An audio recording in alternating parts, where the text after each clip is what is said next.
was correct in my summation then. This is where the printing press created by the master counterfeiter Prescott was hidden. There must be 2,000 counterfeit notes here. If all these had entered circulation, the Bank of England would have been severely undermined.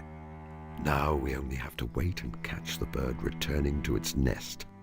You think this man, Prescott, will return here? No. He was killed. It is his murderer I need to catch. James Winter, alias Killer Evans, known to have shot 3 men in the States.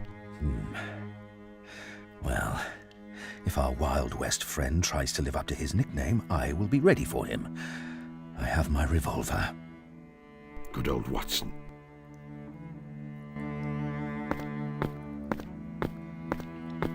Stay where you are, Mr. Evans, if you value your life.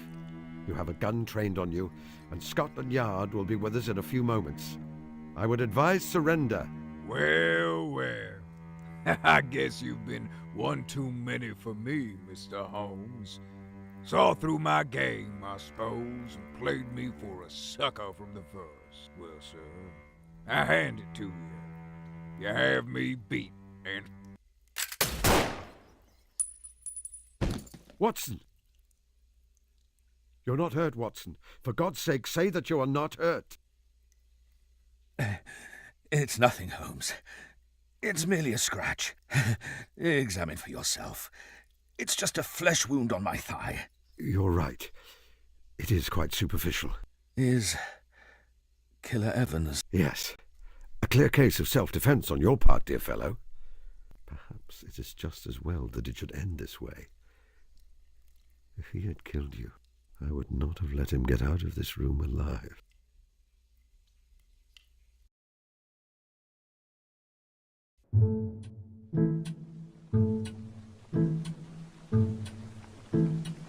Holmes, I do wish you would stop that. Stop what, precisely? Ruminating over my injury. You said yourself that it is a flesh wound, quite superficial. I will be back on my feet again in... I was doing no such thing. I was considering an entirely different matter. I may not be a master of observation, but I have known you long enough to think otherwise, my dear fellow. There must be some way for me to help Watson. Making a close observation of him would be a good place to start.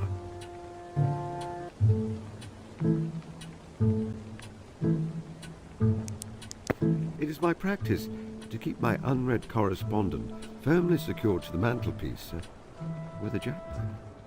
I find it to be an efficient filing method, not one generally advocated.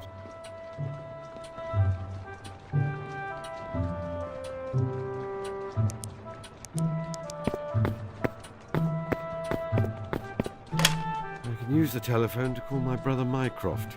He often has valuable ideas about how to proceed in any given situation. Hello, operator. The Diogenes Club, London, if you please. Yes, I'll hold.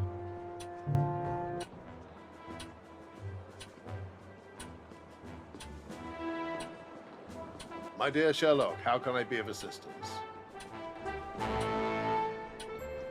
Watson's been shot. Superficially, I assume, or you would not be calling me quite so calmly. Yes, a graze. Send him my warm regards. Oh, speaking of the good doctor, have you told him of your plans yet?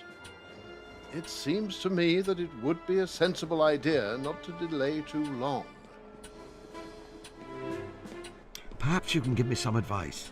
Certainly. What is the conundrum of the moment? I'm simply not sure what to do.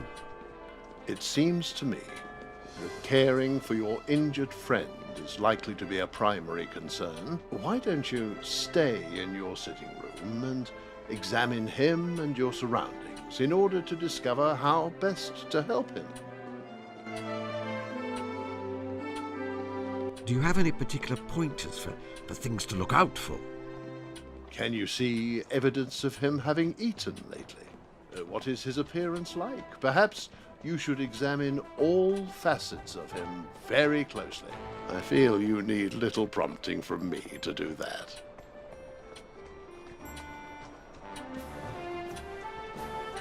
have nothing else to ask you. How are you, Mycroft? Very well, thank you. Those young whippets in Whitehall haven't been causing you too much bother? Dear me, no. Goodbye, Mycroft. Goodbye, little brother. Do call again.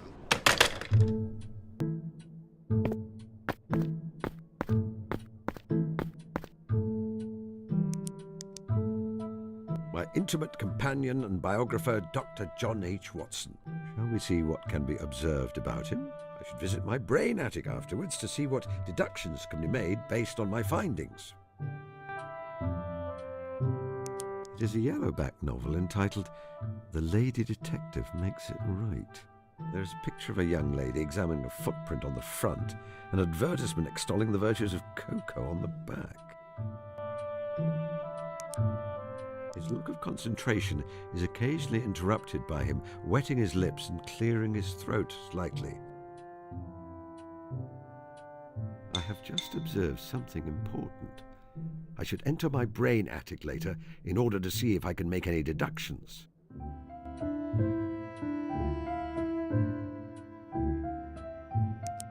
He was shot in the left thigh. The evidence is mostly gone. His blood-stained trousers have been burned. The bandage is not visible under his clothes. I can tell from the way he sits that it's still causing him some discomfort. He has had quite enough gunshot wounds for one lifetime. Holmes, you are brooding again. I am touched that you are so affected, deeply touched. But I hate to see you keep berating yourself.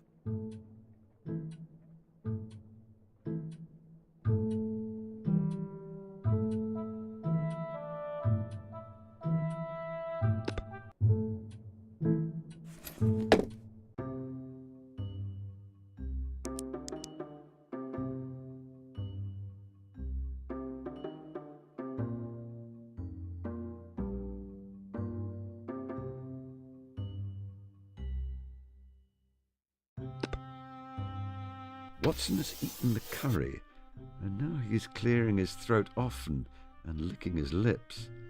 I conclude that he is rather thirsty. Hardly my most illuminating deduction, I grant you. However, the mechanism remains the same when I'm solving much more complex problems. I seek out information and look for connections. I should find him something to drink. I could ring for Mrs. Hudson, but Watson would find it more charming if I were to find him something to drink myself.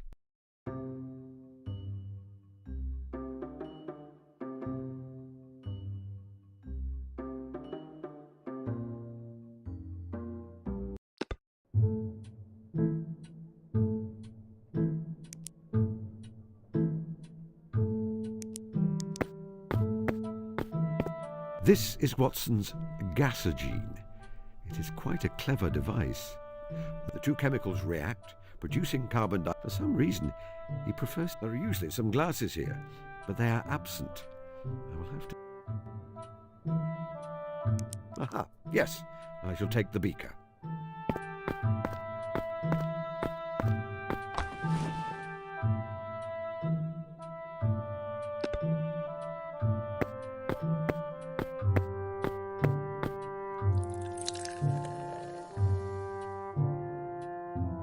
There.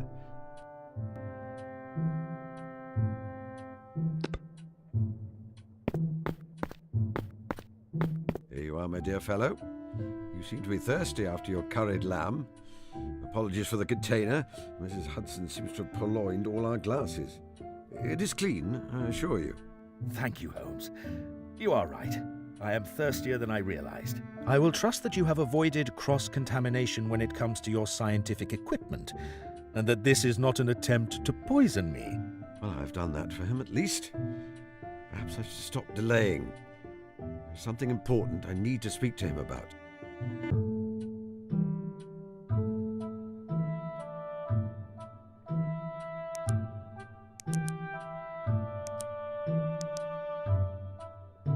Wait a moment. The thing I wish to say to Watson is quite significant.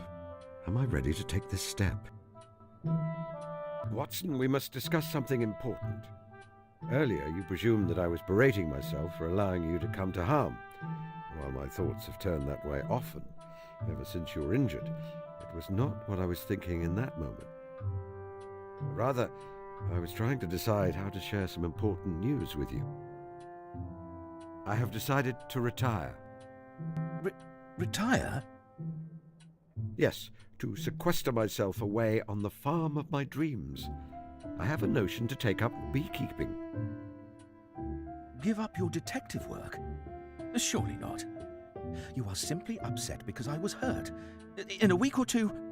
No, I'm quite certain. In fact, I purchased a cottage and some land in Sussex several months ago. I do not crave the thrill of detection as I once did. It is a task for a young man, and I am no longer young. It is time to move on. But what am I to do? Whatever you like, Watson. I'm not your keeper. It is rather a large cottage. Holmes, you know that I will never tire of your company. A countryside retirement sounds idyllic. Yet, this is very sudden. I am not certain I am ready for that kind of seclusion.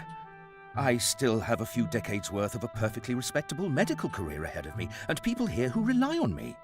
Once I fail to supply the curious adventures which thrill you and provide you with material for your sordid magazine stories, you lose interest in me. Is that it? Of course not. You know that is not true. Or perhaps you've set your sights on marrying the sensible and pretty matron who brings you flowers and writes you sweet nothings. If you propose, I'm certain she will agree. She has not been subtle about her intentions. Holmes, you are being childish. Yes, I suppose I am. Of course, I will come with you if you need me. If you ask me to join you, I will.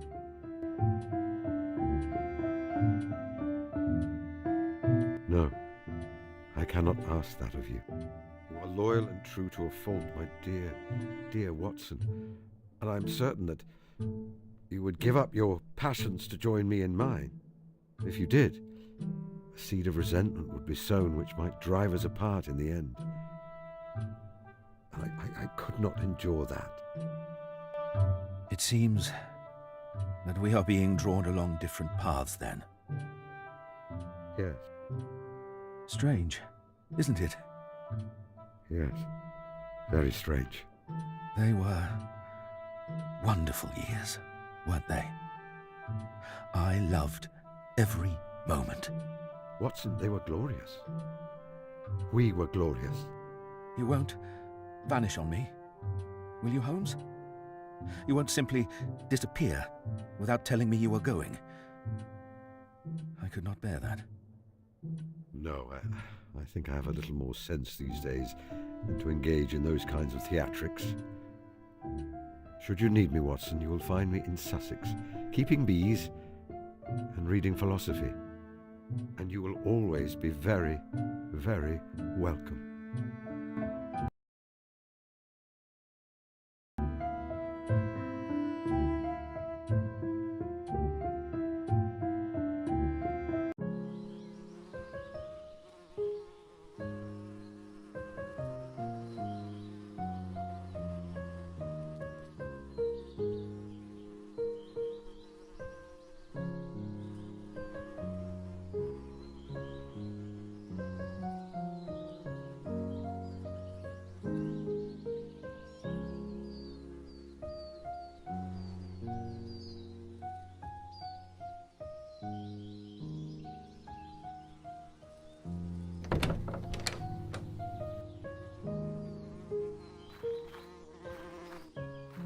Watson, are you going to loiter on my doorstep all morning? Good afternoon, Holmes. My word, you look well. I don't think I've ever seen you with so much flesh on your bones and colour in your cheeks. I remain as wiry as ever under the knitwear, I assure you. I must apologize for turning up out of the blue like this. I know I should have written to you ahead of time. My ship came in this morning and I found myself unceremoniously deposited back in England. I couldn't face the hubbub of London. I really am dog-tired. And you do have rather a good track record of perking me up when I'm back from a war. If it is at all inconvenient, then you must tell me. I am certain I can find alternative accommodation. Watson, kindly stop talking nonsense. Come inside, get out of that uniform, and make yourself at home. You must stay for as long as you like, my dear, dear Watson. Watson is by my side again. I must ensure that he's able to rest and recuperate, and find a way to tell him, well, many things. But how? A picnic, perhaps, on the cliff tops. He would like that. The perfect moment of peace and tranquility after the bloodshed he has seen, all the lives he has saved and not managed to save. I will ask my housekeeper for suggestions for what I will need. She can generally be found in the kitchen. Watson is by my side again. I must ensure that he's able to rest and recuperate, and find a way to tell him, well, many things. But how? A picnic, perhaps, on the cliff tops. He would like that. The perfect moment of peace and tranquility after the bloodshed he has seen, all the lives he has saved and not managed to save. I will ask my housekeeper for suggestions for what I will need. She can generally be found in the kitchen.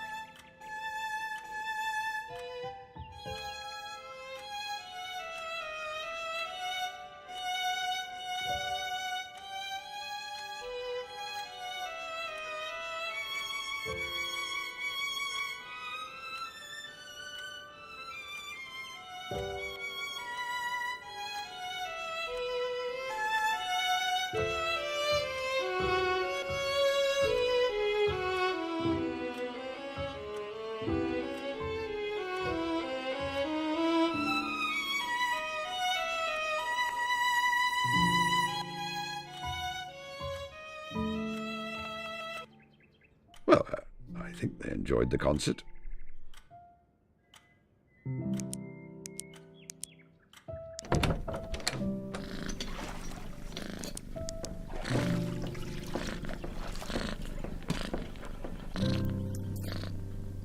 How are you, Martha? Very well, thank you, sir. Although I am quite busy at the moment. Sometimes it feels like this house is lived in by a couple of elephants, not two distinguished gentlemen. Martha, I'm planning a surprise picnic for Watson. What key components would you suggest are required? A surprise picnic, eh? This isn't secretly some scheme, is it? Scheme? You're not setting this up in order to capture a gang of counterfeiters or such like? No, I am setting this up in order to enjoy a picnic. Ah, well, it was worth checking. I would have thought the location is very important. A quiet spot with a beautiful view, perhaps. You will need a hamper of food, naturally. I recall from his previous visits that the doctor is very partial to Mrs. Kumar's elderflower cordial. I imagine he would appreciate a bottle. A hamper of picnic food, a bottle of elderflower cordial, and a quiet spot to enjoy both. I think that can be arranged. Thank you. Can you make a hamper of food for me? Certainly. When do you need it by? Lunchtime today. Mr. Holmes, I do not have time to drop everything, go to the shops, acquire additional food, and make you a picnic in time for lunch. Perhaps you could postpone your plans a few days.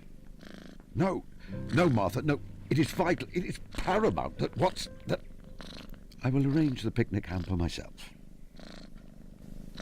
Goodbye. Goodbye, sir. You will keep out of mischief, won't you?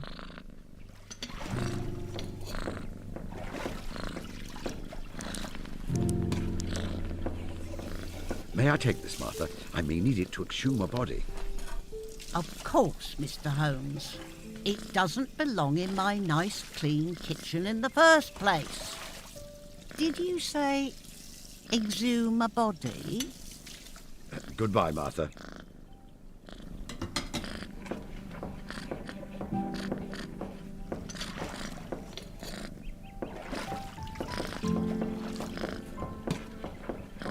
You simply wish to know how many bedrooms I have, don't you? Oh, very well.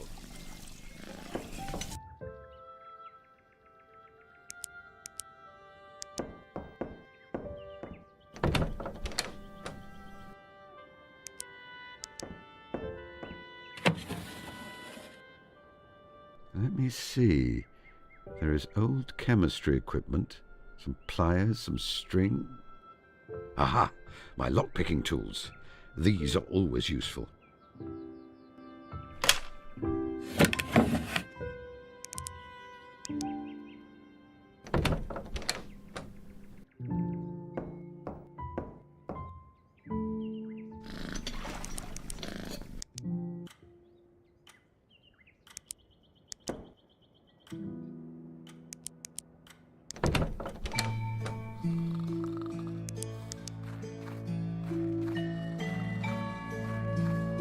Watson, wake up.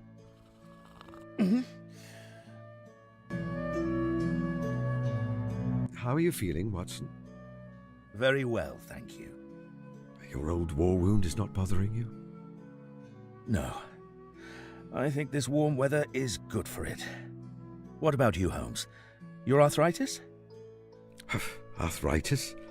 Are you entirely sure I have arthritis? Yes, I am. I am sorry, Holmes. I don't mean to act like a mother hen. You cannot help being a doctor, Watson. How is your house and medical practice in London? They have been all mothballs and dust sheets since I left for France. To tell you the truth, Holmes, I have not been back there.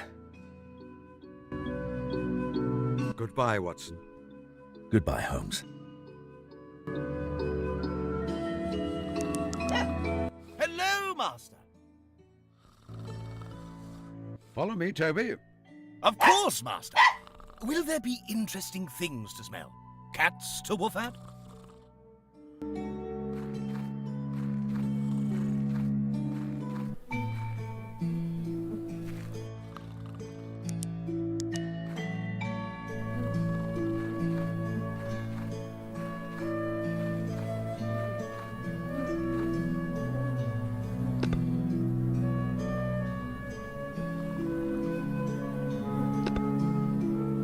It has been known for time out of mind that bees are calmed by smoke.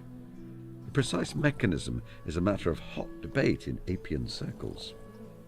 I am of the opinion that bees communicate danger by releasing subtle smells to one another, which the smoke interrupts. I wrote a short monograph on the subject, if you're interested. It only takes a light touch. I do not want them to be stressed.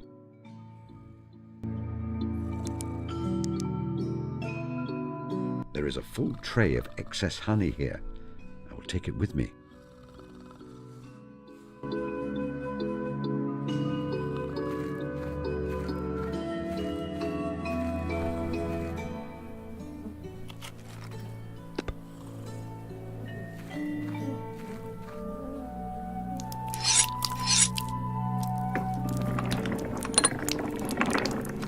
The honey is now in the extractor. I will take the empty tray with me.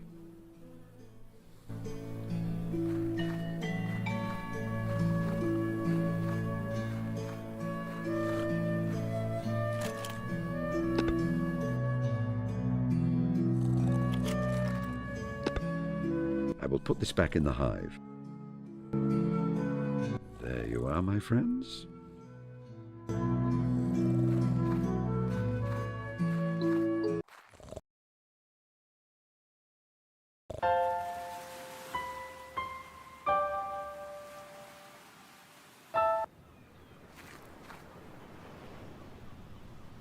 I feel the need to remind you that I am retired. I am a beekeeper.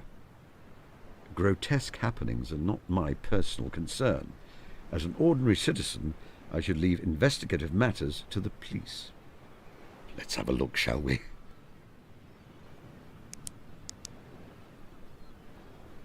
Sanjay Kumar, a young man of around 12 who lives in the village.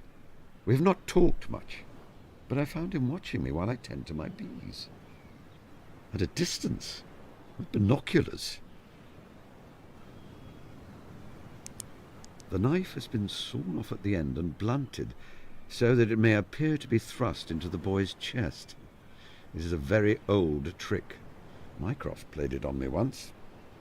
As for the blood, it is bright red paint.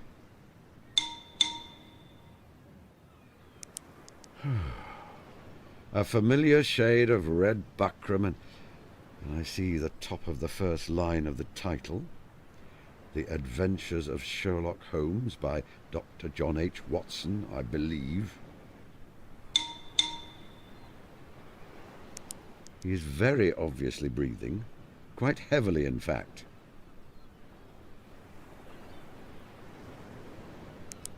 A style of hat which is a good 40 years out of fashion. Strange thing for a young boy to wear, especially in such warm weather.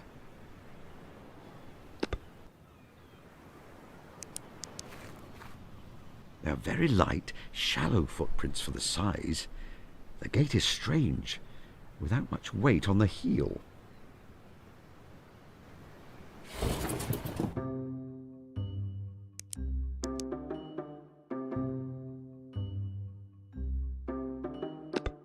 Apparently, the boy has been inspired by tales of my adventures and has decided to fake his own murder. I wonder what explanation he will give for his actions.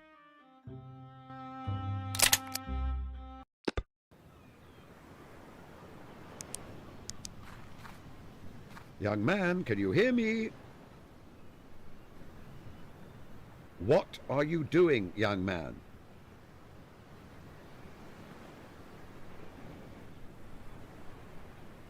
You've been inspired by the work of my friend Watson to stage your own murder. Might I ask why? But have you solved the mystery? Do you know who murdered me? You have not been murdered. But if I had been, do you know who did it? I thought you'd look at the footprints. I have looked at the footprints. You created them yourself by wearing larger shoes than your own and walking backwards. You then threw the shoes off the cliff. I know, but if I hadn't done that, who would they suggest the murderer was? You were supposed to think it was Harry. Who is Harry? Don't you know? He's Harry. He's in the year above me at school. And you wish to frame him for your murder? No, not really. I didn't want him to be hanged or anything. Well, that is gratifying. It's just he's always mean to me, so I thought I'd get back at him. You weren't fooled at all? No. Oh.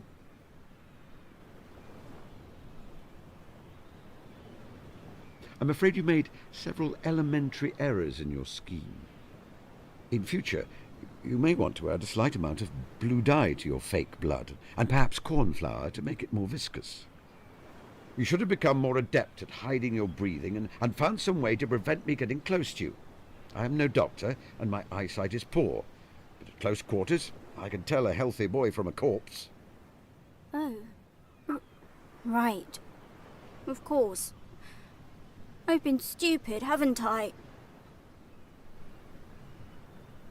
No, not at all. You don't need to try to be nice, Mr. Holmes. I know I've been stupid. It is not kind to pretend to be dead or dying. But you pretended to be dead in the empty house. Even Dr. Watson didn't know you were actually alive. Yes, to my shame.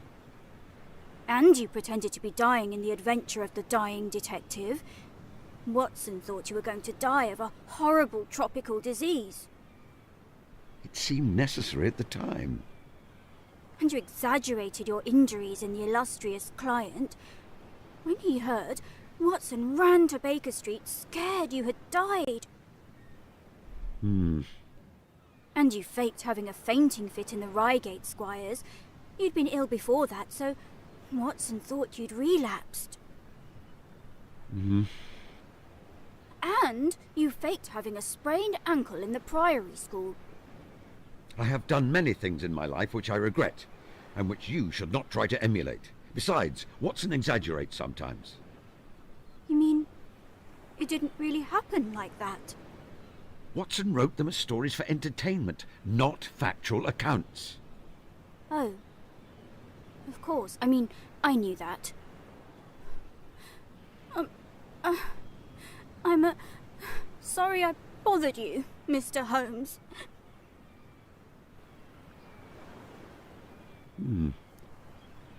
I have a new hypothesis.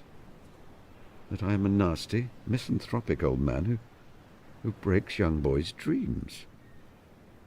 I suppose now I shall have to find a way to cheer the lad up.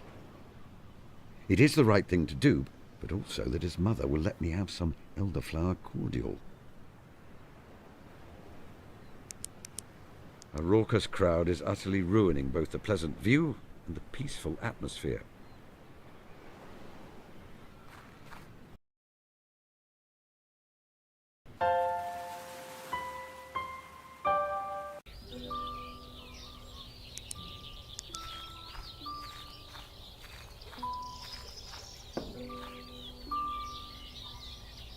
May I have that jam jar? Sorry, Mr. Holmes. I need the jam jar. It's very, very important. When I catch a newt, I need to put it in there so I can take it home to the tank where it's going to live. I see. That is important. I would not want to deprive you of your newt. If I were to find you some kind of specimen of natural history which is more interesting than a newt, would you surrender the jam jar to me? Better than a newt? That sounds very tricky.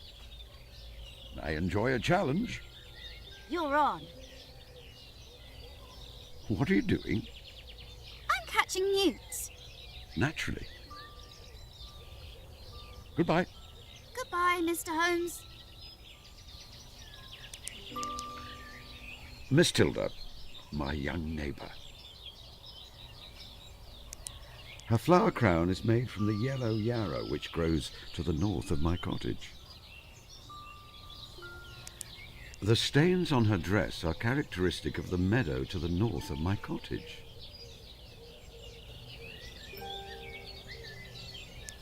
Her hair is untied and unbrushed.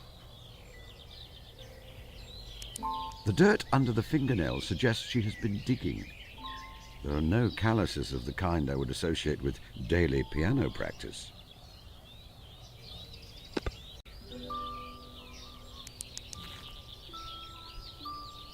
I see you spent the morning in the North Meadow. Yes, I made a flower crown, and there's a badger set there. I want to go back after dark and wait to see them come out. But Auntie won't let me on my own.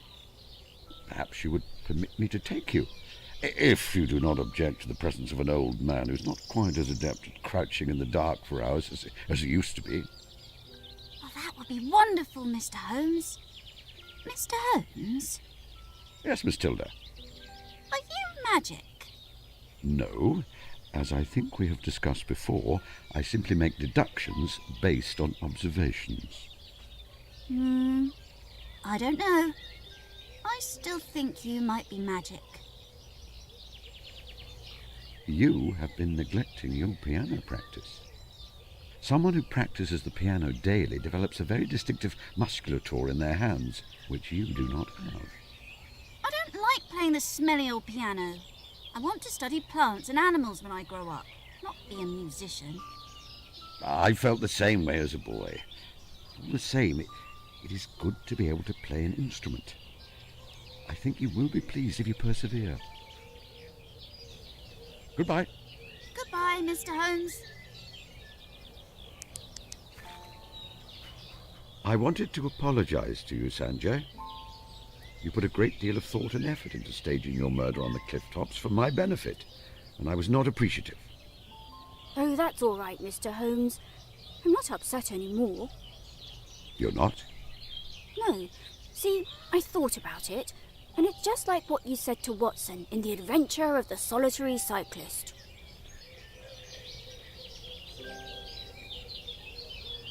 What precisely did I say to Watson? You mean you don't remember?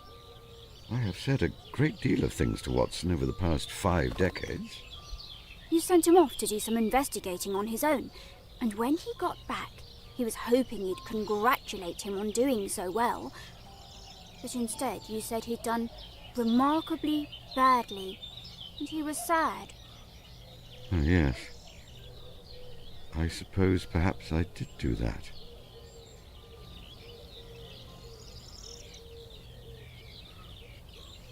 The other reason I'm excited is that I've got a proper case to solve now, not a made-up one. Tell me about this real mystery you've discovered. My cat has been catnapped. Not Kalu! She's my favourite member of the species Felis catus. She's missing. No, stolen. Why do you think the cat was stolen? Well, you know that old house next to us? It has been empty for years. But last week, a strange man started living there. My mum tried to bring him a pie as a welcome to the village, but he was really cold and rude to her. Then, he came around yesterday acting really polite, asking if he could buy our cat. When Mum said no, that she is our special pet, he got really mean and angry again. I think he stole Kalu as revenge. Can you describe the cat? Her name is Kalu. She's small and white. She's also really soft and her toes are pink. Don't forget that. She's the best mouser in the world. 2 days ago, she dragged a giant dead rat into our house. Absolutely enormous. As big as she is. Mum had to bury it in front of the house. Did she indeed? Interesting. Cats sometimes wander off on their own, you know. She may come back by herself. No, Mr. Holmes. Not Kalu. She always stays near the house. I will help you find your cat. Really? Does that mean... am I your client? I suppose so. I am Sherlock Holmes's client. Don't shout, Sanjay. You'll scare away my newts. Goodbye, Sanjay. Goodbye, sir.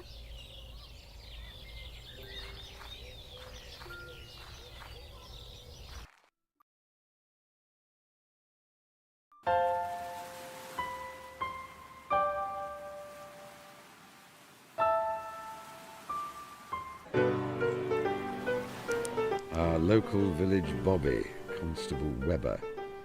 He is frustrated that he never ascended the ranks and made sergeant. And he had egg for breakfast. What is happening here? This here young lady is an archaeologist. She's made a tremendous discovery, some kind of fossilised mermaid. She's drawing in quite a crowd and offering a lecture about the discovery for those who will pay. You must realise it is a scam. More than my job's worth, Mr. Holmes. She's not doing anything illegal. I'm just here to keep the peace. Have you asked the young lady to move?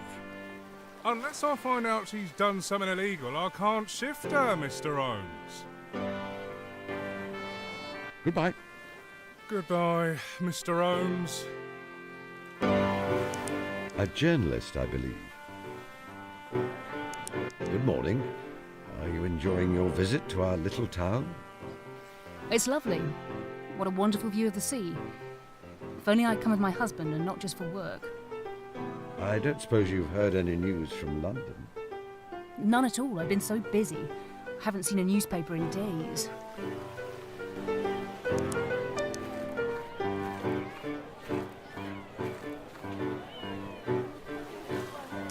The features seem simian to me, like a monkey. I think that the tail has been created from paper and glue.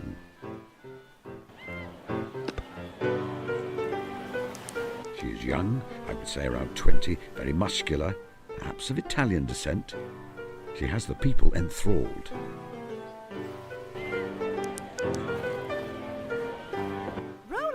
Roll up, see the eighth wonder of the world, a real-life mermaid. Who are you?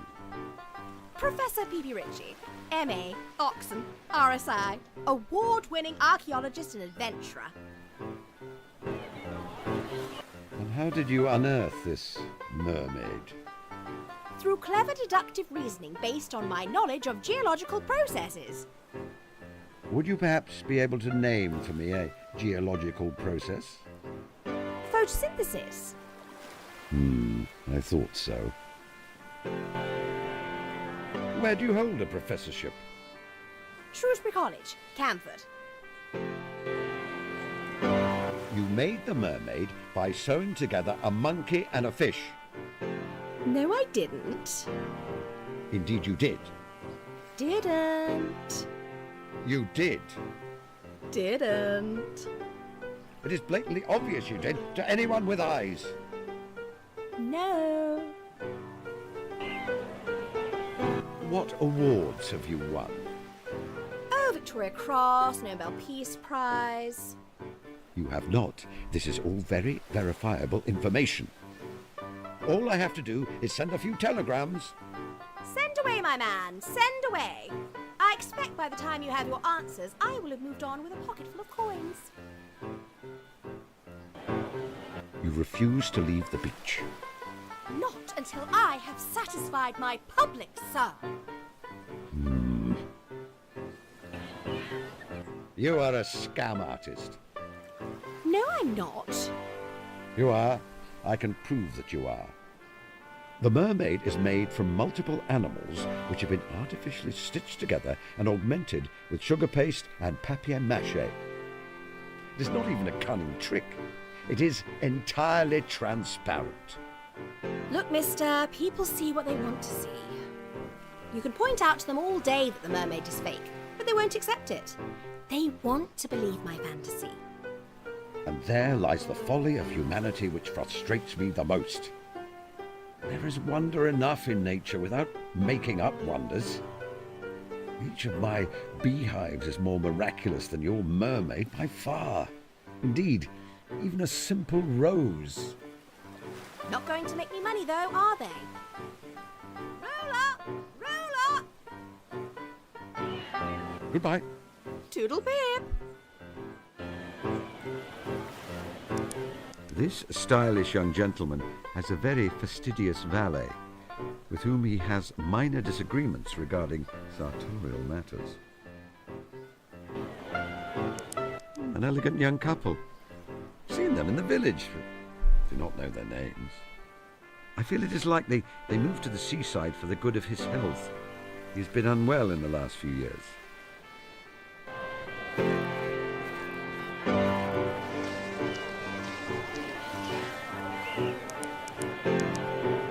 From the size and style, I would suggest they belong to a boy of around 14 or 15. I expect he is an active fellow who spends many hours running through the muddy fields to the north of the village. Swift of foot, but clumsy with his hands. His lace tying is rather slapdash. Harold Stackhurst, the headmaster of the Gables and my immediate neighbour. Affable fellow, we became fast friends when I moved here. He has been carrying that battered newspaper around for a while, looking for a peaceful spot to read it. Hello, Holmes. Bracing day, isn't it? What's happening here on the beach? That young lady over there is claiming to have discovered some eighth wonder of the world. A real-life mermaid. Absolute humbug, of course, but she's making a mint out of it. Don't suppose you could see your way to getting rid of her. Jolly unfair, her tricking people out of their money and disturbing the peace. Don't worry, my friend, I intend to. I wish the view of this beach to be unobstructed. Anything interesting in the newspaper? I'll say. Did you know there has been a heist over at the British Museum? Listen to this.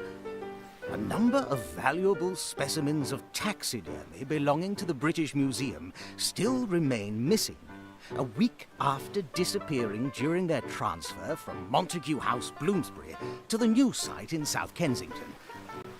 Lost treasures include a great many pieces collected by the late Charles Darwin, and the only surviving specimen of the great auk from the British Isles. Director of the museum, William Henry Flower, states that... well, you get the idea.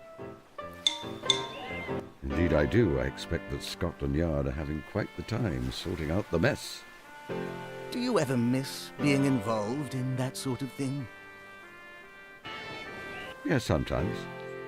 There were glorious days filled with adventure and excitement, never knowing when the view halloo would sound and we'd be off again. It has taken me some time to adapt to the slower pace of life in retirement. So, if you were on the case, where would you look to find the stolen animals? A collection of rare and very distinct specimens of natural history are certainly valuable, but only to a limited and specialist clientele.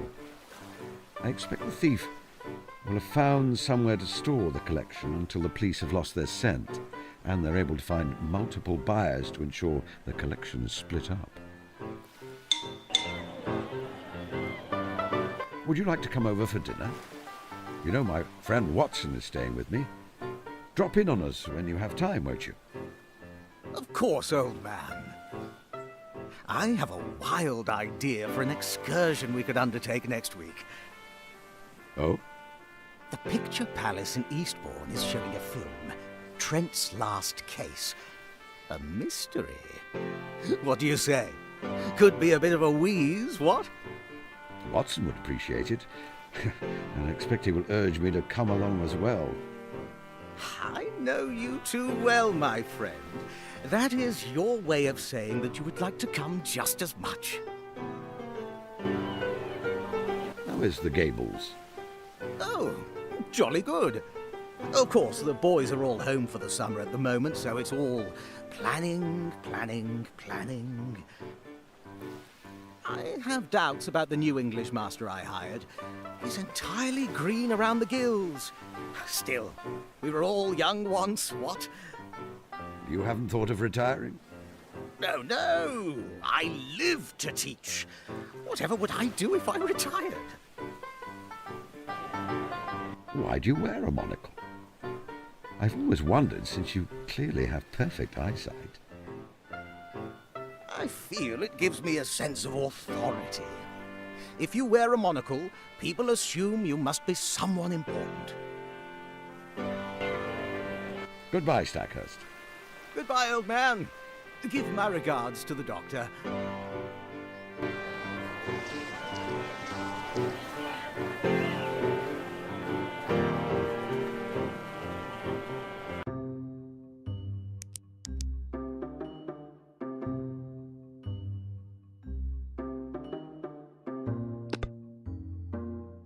Could it be that the cat discovered one of the taxidermy specimens which was stolen from the museum? I would only know for certain if I could locate the remains of the animal.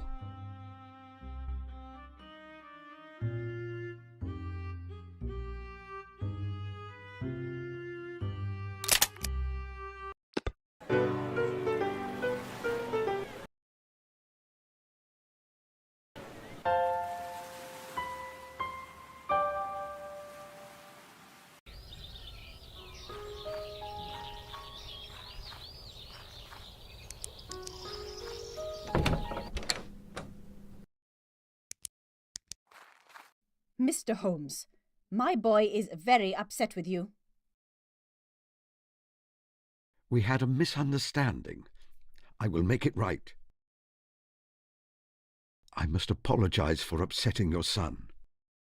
It is not me you must apologize to, Mr. Holmes. May I have some elderflower cordial? No. Mrs. Kumar, I will make amends with your son as soon as I'm able. However, I require some elderflower cordial. It is vital, paramount. My entire scheme will be forfeit without it. No, not until my son is happy. Are you certain I can't have any elderflower cordial?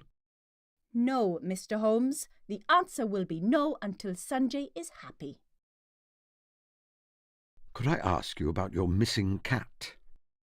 What about the cat, Mr. Holmes?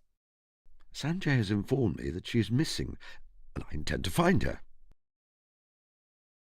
Could you describe the cat to me? She is a small cat, completely white. We've had her 5 years now, and I have never known her miss a single meal. It is a worry. I hear the cat found a strange rat. Yes, indeed. Dragged it in here. A huge, ugly thing, almost as big as her. It must have been dead some time. It was stiff, its eyes glassy. It shed hair everywhere. I had to go round and sweep it all up. Horrible. That is all I need to know about the cat. Goodbye, Mrs. Kumar.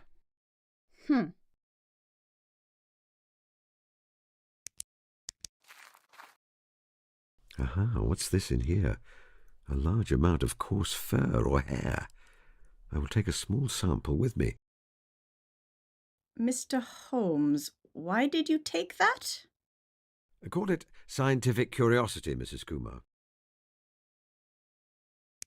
A wide variety of fabrics and other dressmaking materials. Mrs. Kumar runs a haberdashery business.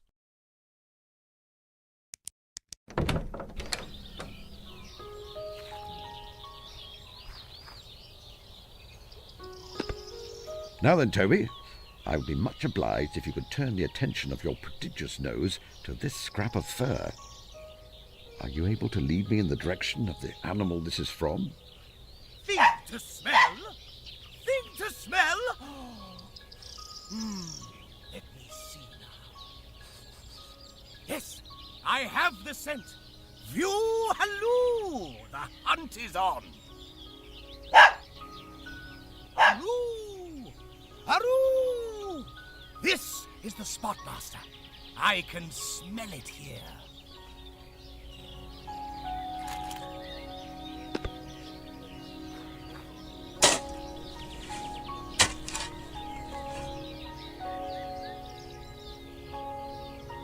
I believe a naturalist would identify that it is not a species native to England.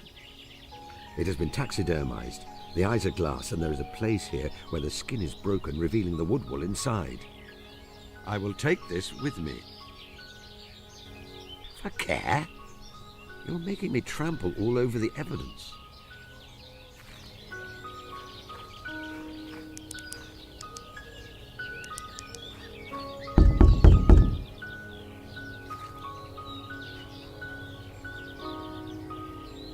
What do you want? My name is Sherlock Holmes. Oh, hell.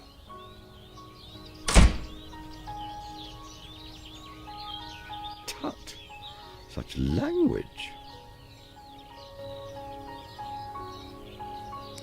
Alas, it is locked, and my days of scaling gates are behind me.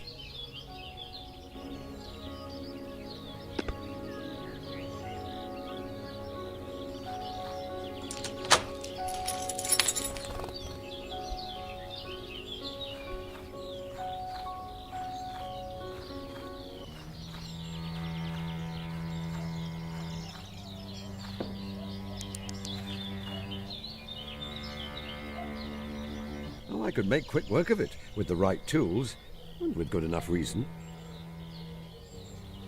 A rather fat rat.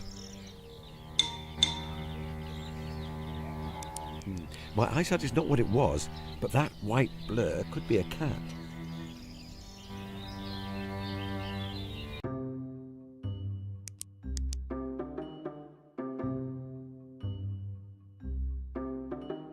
And there we have our motive.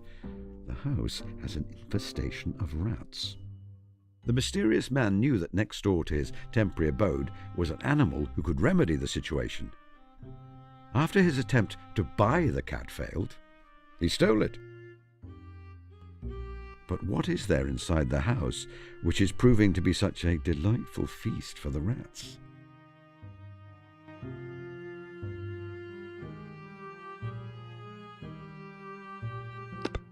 Now the picture becomes clearer.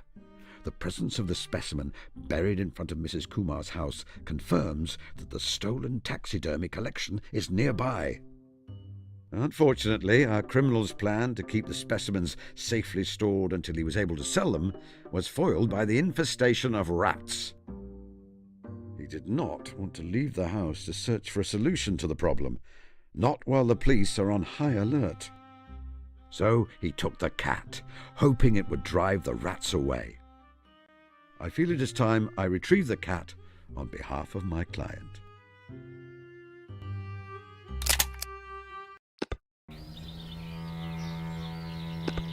Now, let us see about picking this lock.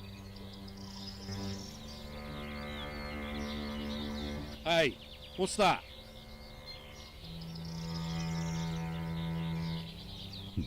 I think before I try that again, I will need to engineer some kind of distraction. It is the sort of thing in years past I would have used Watson for.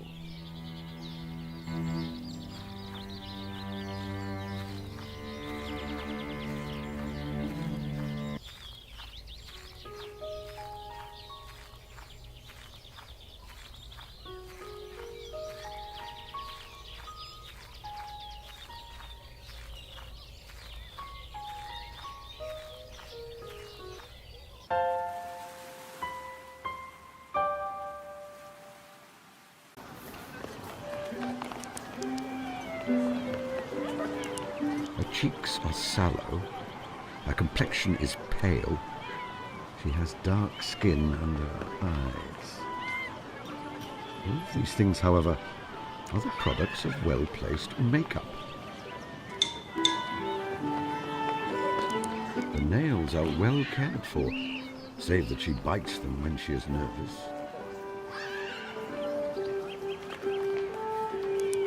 It is a wig. I know the signs. Flowers! Lovely flowers! Haven't seen you around here before. No, sir. I'm a humble wanderer. I goes here and there and everywhere. It's a nice place here, sir. So full of kind people. Kind people who buys me flowers. What is your name? My name is Rose. Rose Smith. Rose Smith, indeed. What an apt name for someone who sells roses.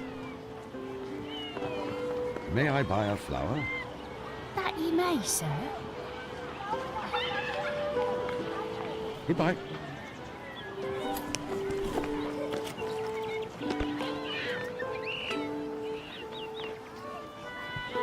Our highest assurance of the goodness of Providence seems to me to rest in the flowers. All other things, our powers, our desires, our food, are all really necessary for our existence in the first instance. But this rose is an extra. Its smell and its colour are an embellishment of life, not a condition of it. It is only goodness which gives extras. And so I say again, that we have much to hope from the flowers.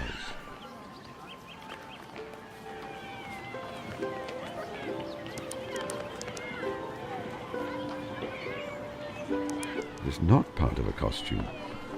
Underneath the eye patch is pancake makeup. I see scar tissue. A military-style moustache. That was mandatory for soldiers at the beginning of the war. masks began to be worn to protect against gas. So the regulation moustache, part of British warfare for 100 years, was lost. This man fought in the war, and he carries this habitual remnant of that life. However, he was unable to let it out before the moustaches fell out of favour.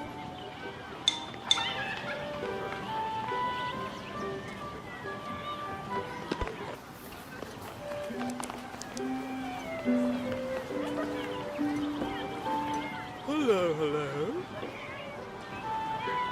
You were at the front in the war, I see. War? No. Ruffles the Clown doesn't know about such things. I tell you, would you like to see me trip over into a custard tart? Not particularly. It is unusual for a clown to wear an eye patch. Clowns wear all kinds of silly things. Beep, beep. Beep, beep. Beep, beep. And who might you be? Ruffles the Clown at your service. Sorry for having to say Hong Kong. I used to have a little horn, but I've lost it. So now I just say Hong Kong in a cheerful sort of way. Hong Kong. I see. I am Mr. Holmes, a beekeeper. Do you need me to find your horn for you? Oh? No, why the dickens would I want to send a stranger off to find something I've lost? Seems a bit impolite. Besides, I know where it is. I thought you said you'd lost it. I lost it in a game of cards in Newcastle. Ah. Your name is Raffles, like the famous cricketer A.J. Raffles? No. Ruffles. Like material gathered along one edge to make an ornamental frill. Oh, I see. I wondered if you were a relative. A.J. Raffles. Ah, he was a bit of a hero of mine when I was a lad. Our vocations meant that we moved in the same circles. How goes your clowning? Very well, thank you, sir. Goodbye. Goodbye, sir. She looks like an interesting young lady. Hello, mister. Do you like my hair ribbons? I think they're really special. Indeed. They are very charming. I'd better not.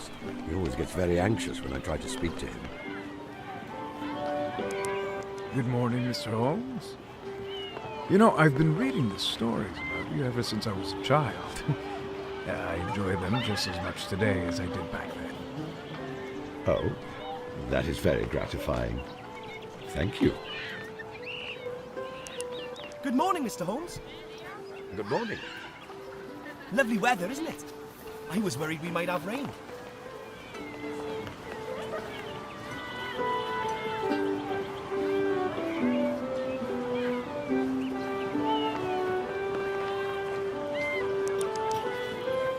So good to see our local celebrity here in the village. What are the categories for entry to the competition? Largest vegetable in the category of potatoes, beetroots, carrots and rhubarb.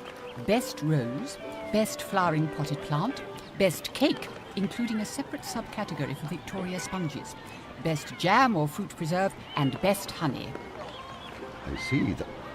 Only fresh, homegrown produce are allowed. Beetroots and carrots should have foliage trimmed back to 3 inches. Peas and beans to be displayed with stalks still attached. Victoria sponges dusted with icing sugar will be disqualified. Thank you. What is the prize? Each winner will receive a quite delightful picnic hamper filled with fresh produce. A picnic hamper, you say? Who is the judge? Now, that is exciting. The famous mystery novelist, Miss Drusilla Duffy. She is the author of those books with that Liechtenstein detective, Mr. Caspar Hassler. Have you read them? I just love it when he gathers all the suspects together and pronounces who the murderer is, don't you? I'm sure you two will get on famously. Sherlock Holmes and Drusilla Duffy, brought together at our humble village fete. You can talk about grisly murders together. What fun! How do I enter? Simply give me any items you wish to exhibit. I will display them here, and the judge will be around later today to award prizes. Goodbye, Mrs. Whitlock. Goodbye, Mr. Holmes.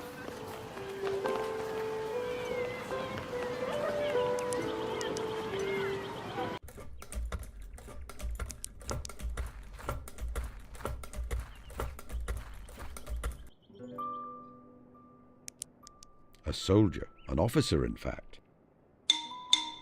The uniform looks very new. You'd not seen any action when this photograph was taken. Everything from the style of his moustache to his neatly trimmed nails suggests to me that he did not work a manual job in civilian life. So many promising young men shared his fate. It all felt quite distant to me. I was ensconced in undercover work, so I did not see the fighting. Watson, however, an army medic. And the terrible thing is that I know Watson would have traded his life in an instant for any one of those young men. I wonder how old she is here. 3 or 4? I did not meet her until she was 5, when she came to live with Violet after she was orphaned. A bright, cheery face. Her complexion suggests she enjoyed spending time outside, as her daughter does. I gather she did not share her sister's intelligence, but she was a hard worker. She had likely never had a serious illness her whole life before the Spanish flu which took her life.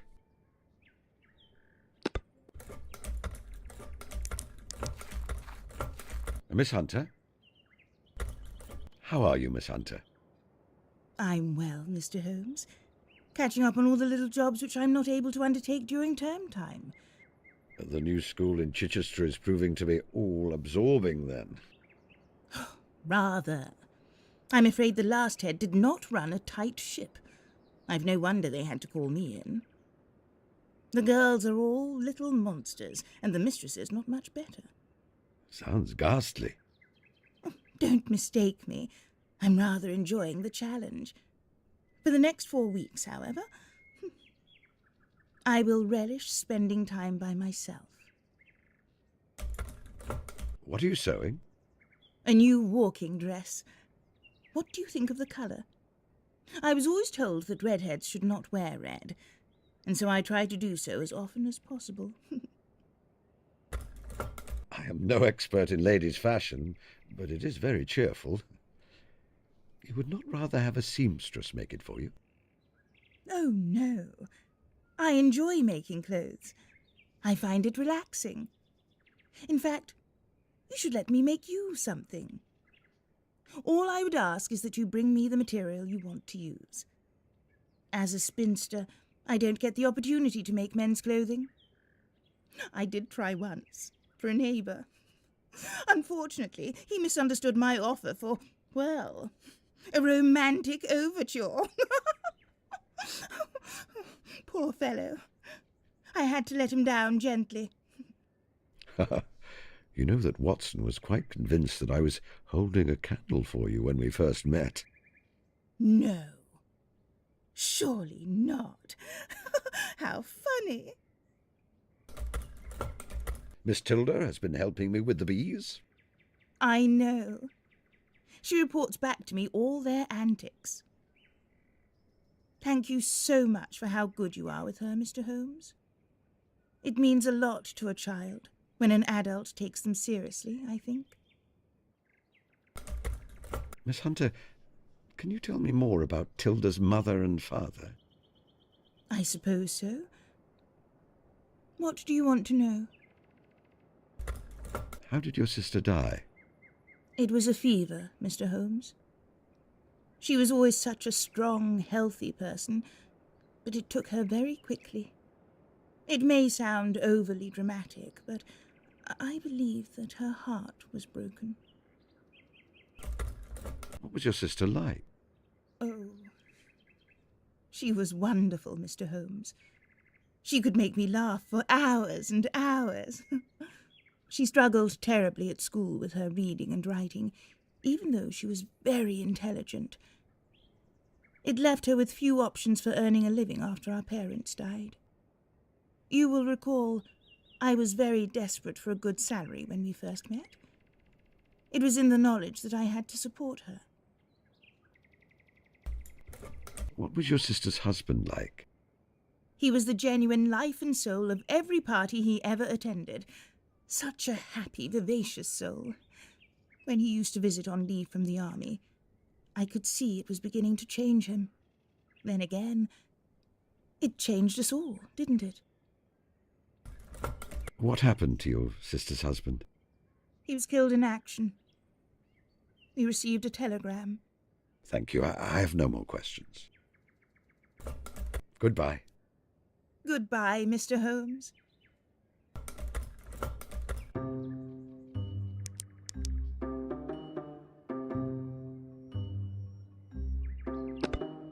That clown's face is familiar to me.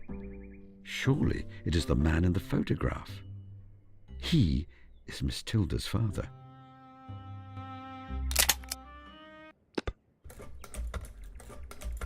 Miss Hunter, may I take this photograph? It is for a very good cause, and it will be returned unharmed. To anyone else, Mr. Holmes, I would say no. You, however, have earned my trust. You may take it.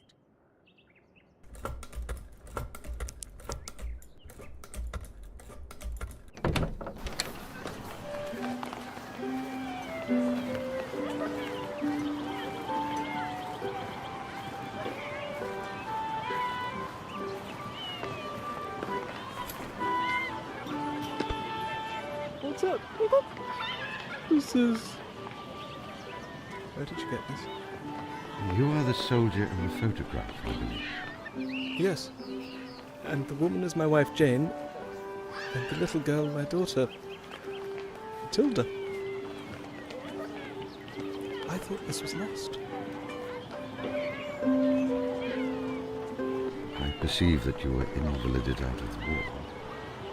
Yes. An explosion. The first thing I knew of it was waking up in a German field hospital at Valenciennes, unable to see. One eye gone, and the other with a damaged cornea. The doctors and nurses there were skilled and attentive. They saved my other eye. Unfortunately, when the bandages were removed, I was disturbed by what I saw, especially in the mirror. Body was, I suppose, altered is the euphemism. That must have been a difficult adjustment. It was indeed. For many months my face and body did not feel like my own. I found that becoming the character of Ruffles the Clown helped. Applying makeup and devising an outfit which transformed my injuries gave me a kind of power. Does that make sense? Indeed it does. What happened to your family? I was a prisoner of war for a time before being sent back to England. I discovered that I had been labelled missing in action before formally being presumed to be dead. I rushed back to our little cottage. I expected to embrace Jane at the door and for everything to be set right. Foolish, I suppose. Perhaps. But it is a sentiment I understand all too well. She was not there? No. The house was empty. I asked neighbours and they told me she had died and that my daughter had been taken away to live with my wife's sister, Miss Violet Hunter. I thought myself damaged before. But with that news, I fell apart utterly. You did not go to visit Miss Hunter to let her know that you lived? No, Mr. Holmes, I was unwell. It's shameful. I thought that little Tilda would be better with a heroic memory for a father than a broken half-man. Why did you become a clown? Firstly, because becoming someone else has helped me to recover. Raffles the clown isn't a widower. He has never seen war or known grief. When I become him, I set all that aside for a time and gain back the joy and wonder of childhood. Secondly, it is a way for me to help others by bringing them joy. When I can make someone laugh and forget their troubles for a time, I think it is worth being here. I know your daughter. You know Matilda? Yes. She lives here in the village with her Aunt Violet. She is a bright girl and a budding naturalist. She is happy and loved? Certainly. I don't know what to do. It is wonderful to know she is well, but would she be better off with me in her life? I let her think I was dead all these years. I think you should tell her. It would mean a great deal for her to have you back in her life. What if she cannot forgive me for letting her think I was dead all these years? What if she thinks I am a bad father? Then at least you have given her the ability to make that choice. Speaking as someone with extensive experience of human nature, and Miss Tilda in particular, I think she will both forgive you and love you as you are.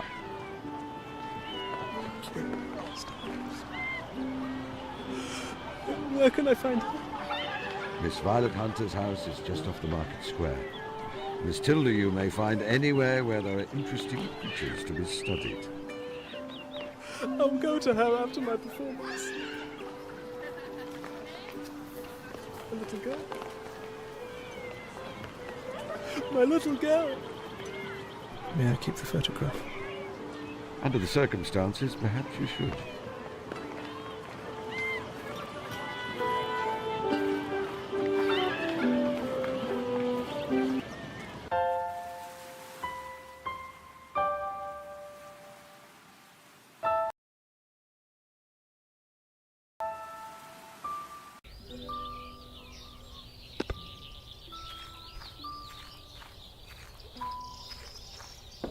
What do you make of this, Miss Tilda?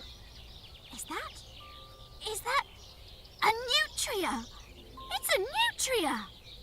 The nutria is my absolute favourite large herbivorous semi-aquatic South American rodent. You may consider it to be yours. Mr. Holmes, thank you. Thank you. This is the nicest present anyone has ever given me. As per our bargain, you will permit me to take this jam jar? Yes, Mr. Holmes. I can go newt fishing another time.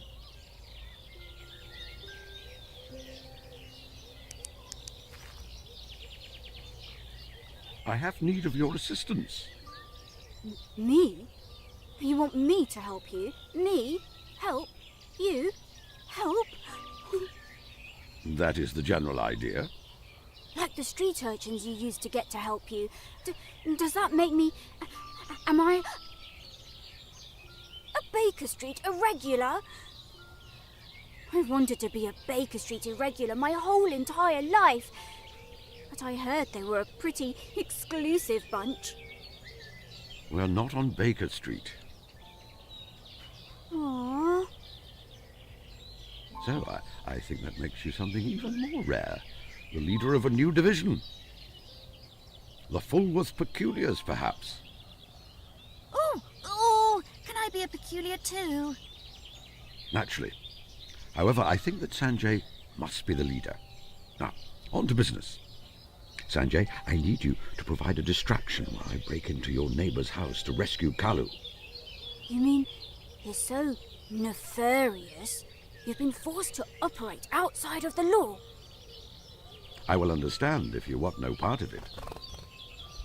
You can trust me, Mr. Holmes. Then let us be off. What do you want? Good morning, sir. Do you know how to escape from a locked room which doesn't have a carpet if a key has been left in the lock? I beg your pardon? You only need a newspaper or something similar and some stiff wire. You see, what you do is you slide the newspaper underneath the door and then you put the wire in the keyhole. Why are you telling me this?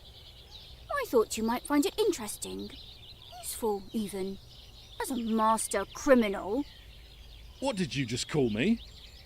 A master criminal. It's obvious you are one. I deduced it. Now, do you want to hear about how to escape a locked room?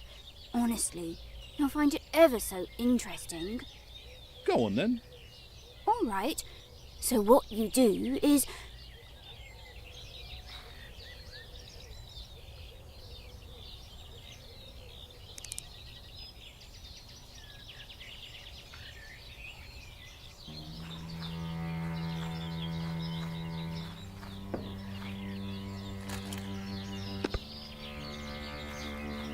Of course, bank holidays are the best day to try to rob a bank because...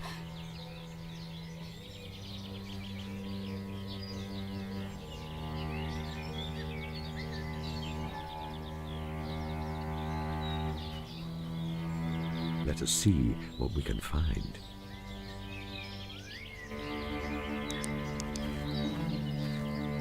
Come here, good pusscat. Now, would you mind hopping in my pocket? There's a good girl. Now let us see what we have here. There is a list of taxidermized animals which have been stolen. Includes a nutria and... Interesting. A chimpanzee. I think I will take these papers with me. They may be useful.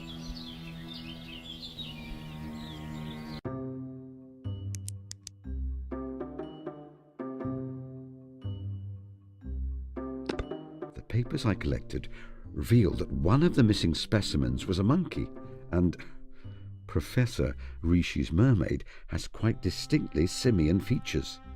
The suspicious provenance becomes clear.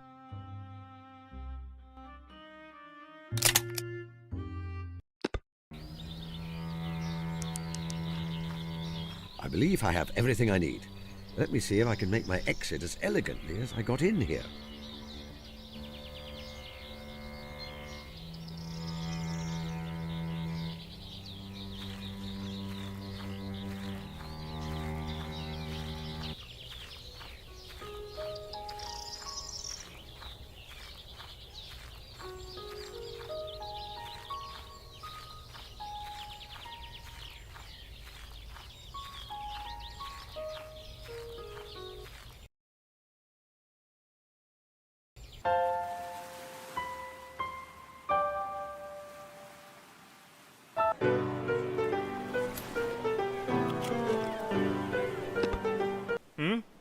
What's this, then?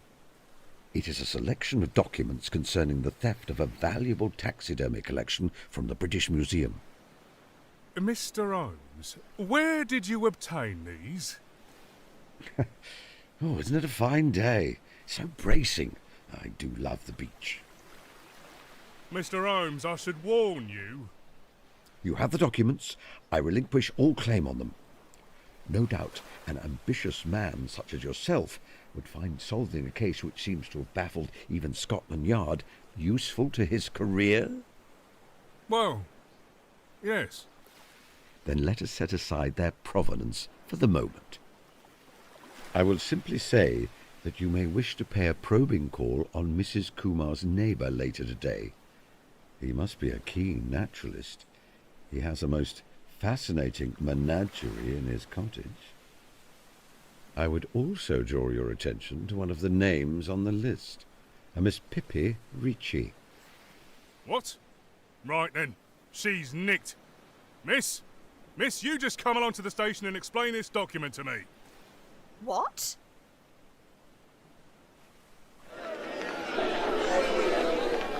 I expect that the young lady will be released in short order. There is little proof that she knew the monkey was stolen when she bought it. Indeed, I believe that she did not. In the meantime, however, the beach is perfectly tranquil. The view from the cliff tops will be pristine. The only sounds will be the gulls and the ocean.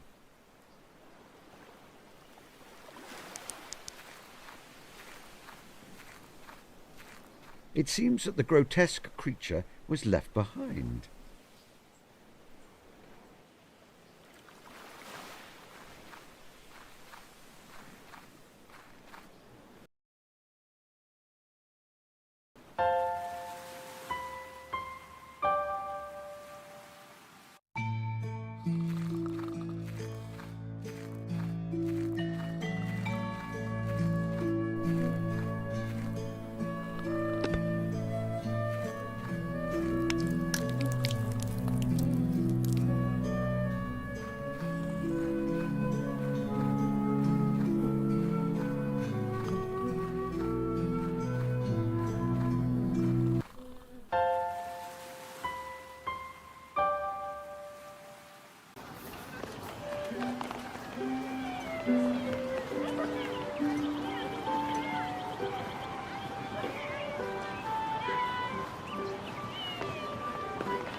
Here you are, Mrs. Whitlock. The finest honey in the county. Now, how long until the judging? I am rather anxious to receive the hamper of picnic food. Oh dear, Mr. Holmes. I'm afraid everything has gone wrong. Mrs. Duffy has been kidnapped. Ah. What do you mean, ah? A woman has been kidnapped. You are Sherlock Holmes, aren't you? You must help her. It is your patriotic duty. For king. For country. For detective fiction. I suppose I'd better see what I can do. What makes you believe that Mrs. Duffy has been kidnapped? I was just talking to Mrs. Barry. Then I turned round, and this note was pinned to a prize marrow. Mrs. Duffy is unable to attend judging the fate today. Apologies. She could not attend and sent her apologies. What is so strange about that? But why can she not attend? Judging our fate is such a treat. If she is ill or indisposed, why deliver her message in such a strange way? Who placed the note there? Well, I admit that there may be some points of interest in the matter. When did you see Mrs. Duffy last? I haven't seen her at all. I don't even know what she looks like. And what will you do if Mrs. Duffy does not come back? I'm not certain. I suppose I'd have to find some other person of note to judge the fate instead. If the need is dire, I suppose I could step in. My fame is not what it was, but I was quite notable in my time, thanks to the illumination of my biographer. Oh, would you, Mr. Holmes? Of course, if you are the judge, you'll have to retract your entry from the honey competition. What? But I am able to be objective about the situation. I will award the prize to the best honey, be it my own or someone else's. I'm sure, Mr. Holmes. However, paragraph 8, subsection D of the Fate Rules makes this very clear. The judge cannot enter the competition. I suppose I would simply have to hope I can find Mrs. Drusilla Duffy then. My friend, Dr. Watson, could judge your fate. He is a best-selling writer and a celebrity in his own right. And if he is judge, I can enter my honey and win the picnic hamper. I'm afraid not, Mr. Holmes. Paragraph 8, subsection E of the Fate Rules says that the judge's household cannot enter either. Household? He's only staying with me temporarily. At least that seems to be his plan. I have hopes. Very well, then, I will find another solution. Goodbye, Mrs. Whitlock.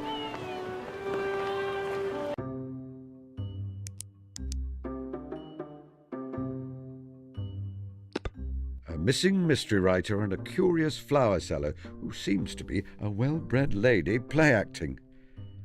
I believe I have found Miss Drusilla Duffy.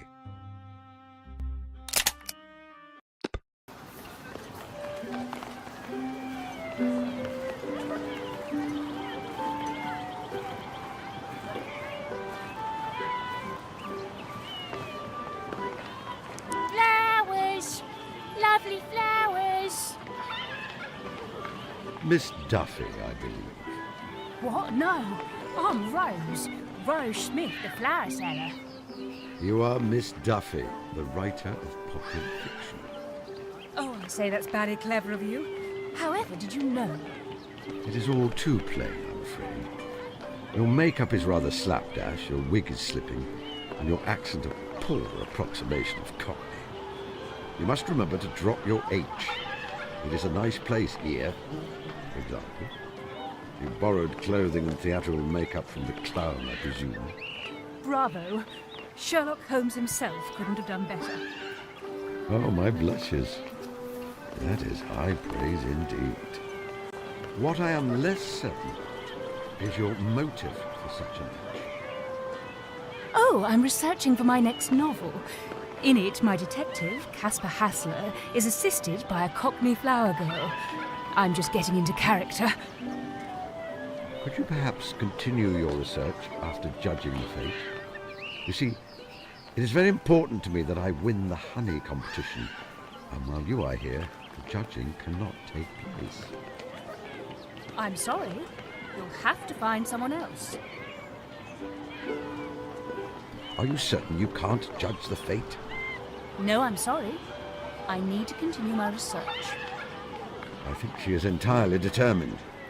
I must find another judge somehow.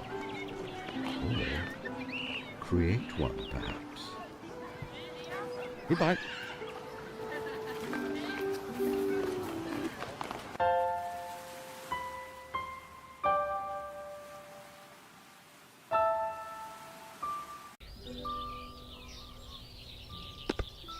Here is your cat, Sanjay. Hello. Oh, you rescued her. I knew you could do it, Mr. Holmes. Think nothing of it. Recovering her gave me a most diverting afternoon. Now, could you please inform your mother that I've thoroughly made amends? Of course.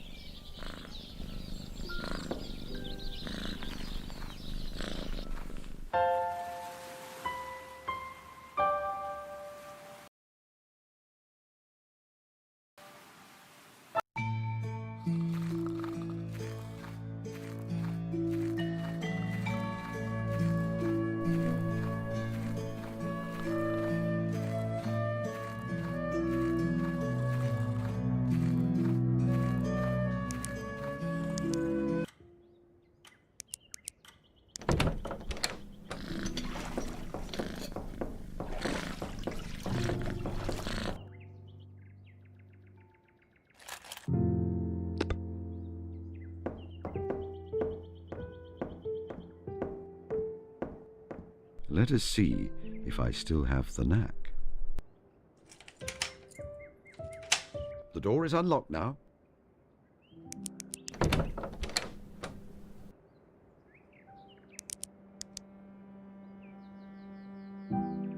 This is not a complete costume yet.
Hello, Holmes. Bracing day, isn't it? Could I borrow your monocle for the afternoon, my dear fellow? Whatever for? Suppose if I were to say that it's for some amateur dramatics, you would not believe me. No, I would not. I think it is for mischief. You may not have the one I am wearing, but I do carry a spare. Here, Holmes. Don't lose it, please. Good fellow. Goodbye, Stackhurst. Goodbye, old man. Give my regards to the doctor.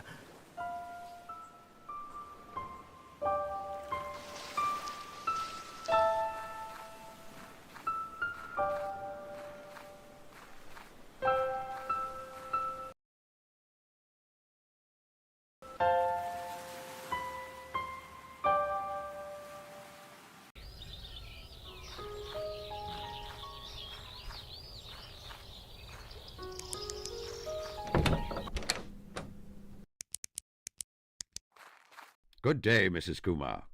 Good morning, Mr. Holmes.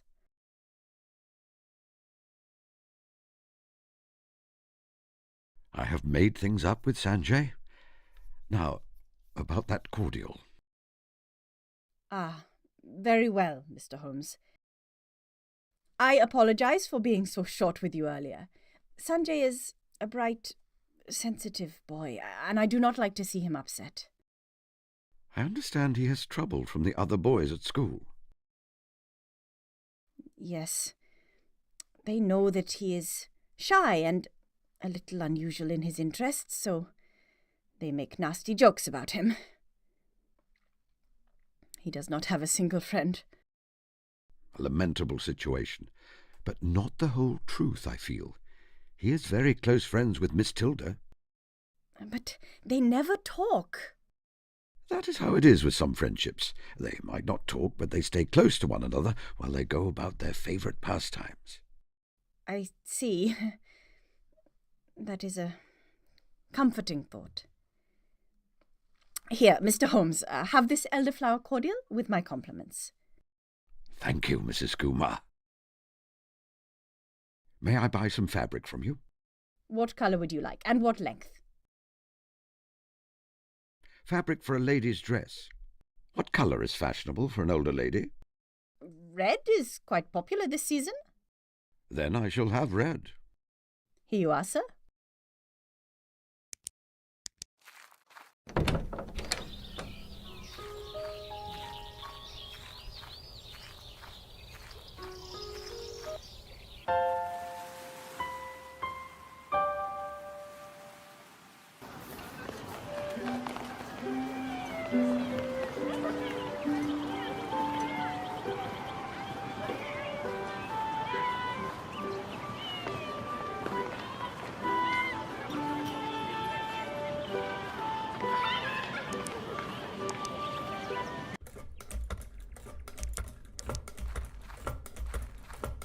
Miss Hunter? Goodbye. Goodbye, Mr. Holmes. Miss Hunter, I'm afraid I must beg your assistance in a desperate matter. Of course, Mr. Holmes. How can I help? The judge of the village fete, Drusilla Duffy, has shirked her duty. Without her, the competition cannot go ahead. It is absolutely vital that it does. I have known you many years. You have been a capable ally in the past. Can I rely on you to use this cloth and your wit to aid me in creating a new Drusilla Duffy? Of course, Mr. Holmes. It sounds rather fun to be a famous mystery writer for an hour or two.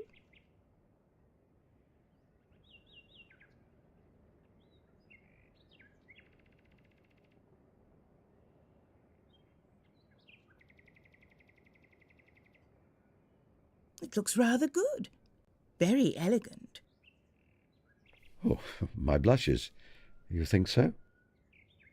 I will combine it with the wig I acquired earlier to make a complete disguise. You may borrow an old straw hat of mine, too, if you wish.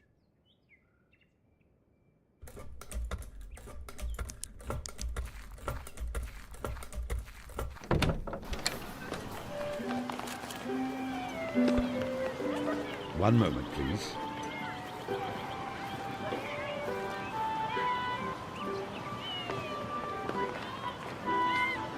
I believe that not even Watson would recognize me dressed like this.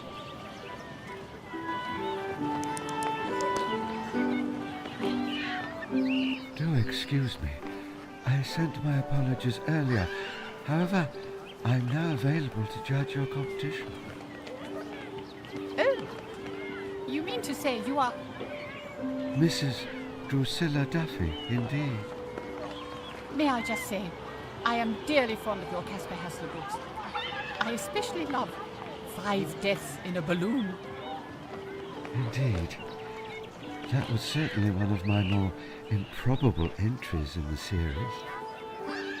Perhaps, but I just love the part with all the otters. Here, let me show you the entries you need to judge. As I suspected, my honey is by far the best, so I can award it first place without compromising myself.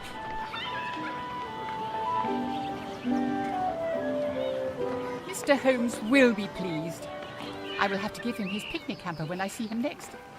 And I have this lovely bouquet as a thank you for you, Miss Duffy. I wonder... I write mystery stories myself.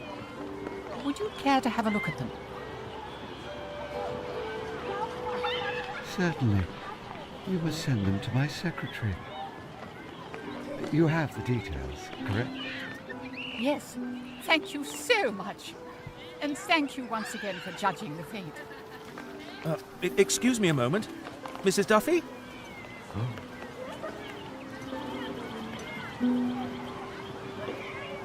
Forgive me, but I am a great admirer of your work. I wondered if you might sign my copy of one of your Caspar Hassler mysteries? Of course. To what name should I sign it? Dr. John Watson, if you please. Thank you so much. Dr. Watson? Could it be that you are the writer of the Sherlock Holmes stories? Indeed, I am. How nice to know I am known by such a fine writer as yourself. I adore your writing, Doctor. That is high praise coming from such a renowned writer. Surely, you do my little sketches too much credit. Absolutely not, sir. People will be reading your stories a century from now. I know that there are some who say that mysteries are not high art. We must ignore them. We bring moments of joy and escape into the lives of our readers. What could be more important? Are you and Mr. Holmes still close? Some of your stories made me concerned that you had grown apart. I believe our bond is as strong as ever. It is simply that our paths have taken us in different directions in recent years. I remained a busy doctor, while Holmes has undergone a quiet metamorphosis. The fruition of a process which I believe began many years ago on a mountain in Tibet. A metamorphosis, you say? Is he greatly changed? Yes, he is. My readers would like to think of him forever bounding through London streets like a spaniel, lusting after the stimulation of the chase. Sometimes I do miss that young fellow. However, I have come to see that as an awkward chrysalid stage of his life. Sometimes I feared he would not survive it. What emerged from that cocoon is a different kind of man. He has one foot beyond some veil, and a kind of peace has settled on him. He is content. Sherlock Holmes. Content. It is a beautiful thing. I see. Do you live in the area, Dr. Watson? Presently, I am only a visitor. However, I have been considering making a move. You have? Yes. I feel I have seen too much war and death. It is about time I took up my ease.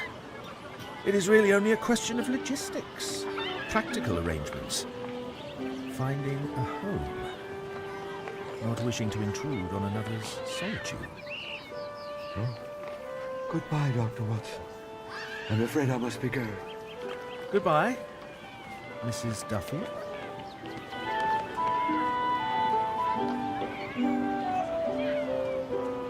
Oh, Watson. Oh. I suppose I should return to my usual self.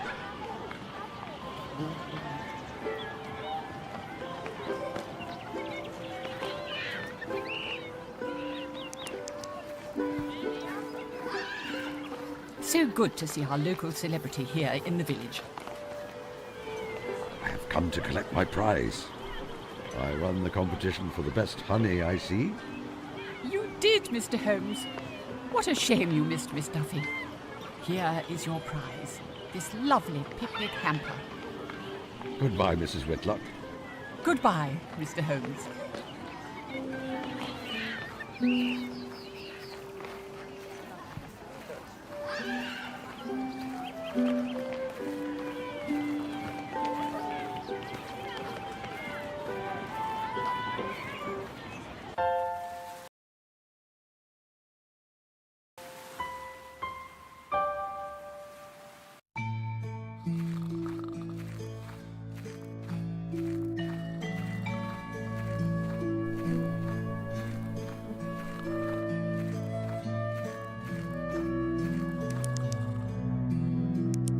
Watson, wake up. Oh, let me think. Am I ready to spring my surprise on Watson? I have a surprise for you. A surprise? Yes, one worth waking up for, I assure you. Follow me.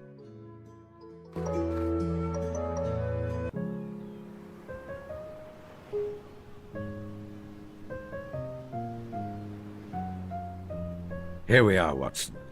The perfect spot for a picnic, wouldn't you say? The swooping vistas, the tang of sea salt in the air.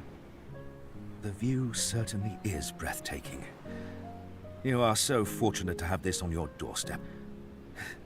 It makes one never want to see London again. After so long here alone, I've almost forgotten my fortune. When one has experienced a thing many times, a receptive companion works wonders to rekindle the enjoyment. That is your greatest gift, my dear fellow. It always was. I worked many cases alone, but it is the ones where you accompanied me that are the most treasured in my memory. Thank you, Holmes.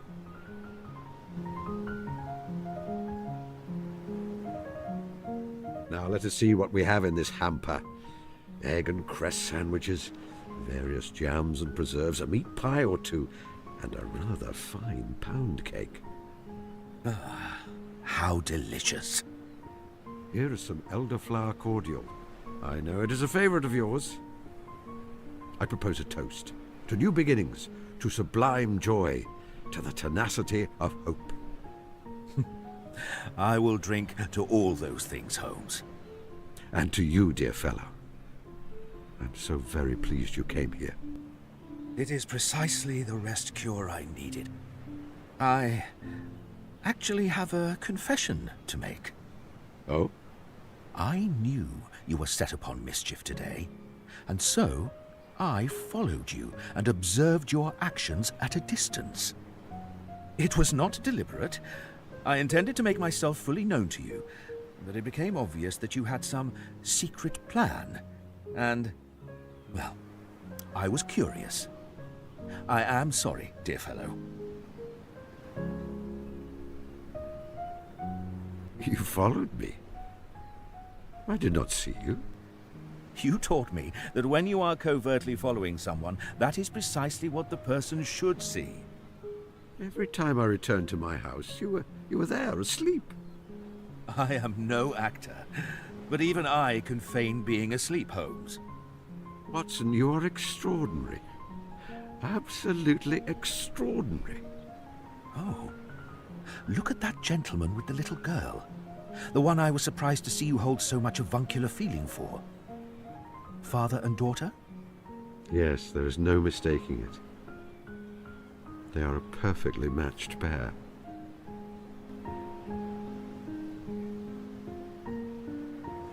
I must take you to meet her. She is a sweet little thing and very intelligent. I would like that. It was good of you to enlist the help of that little fellow Sanjay in that caper with the stolen taxidermy specimens, especially after you hurt his feelings so. You talked to him, didn't you? He was terribly upset with me. And then I was suddenly quite forgiven. I put it down to the caprice of youth, but it was you, wasn't it? Yes. I overheard you talking to the boy and saw his reaction.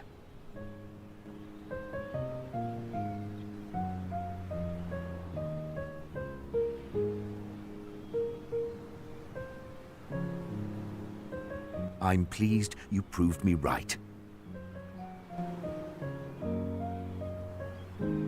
I saw that you gave the police the evidence required to arrest that young lady, Miss Ricci.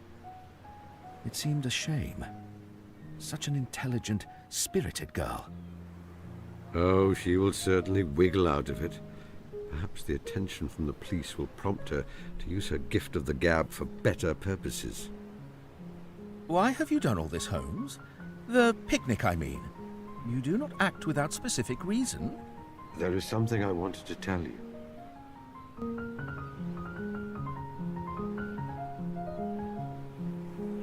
English is such a limited language in this department. The Greeks had superior understanding. I've heard there are 7 words in ancient Greek for love. Eros, that passionate, romantic love of the style you and your wife were blessed with, has never interested me.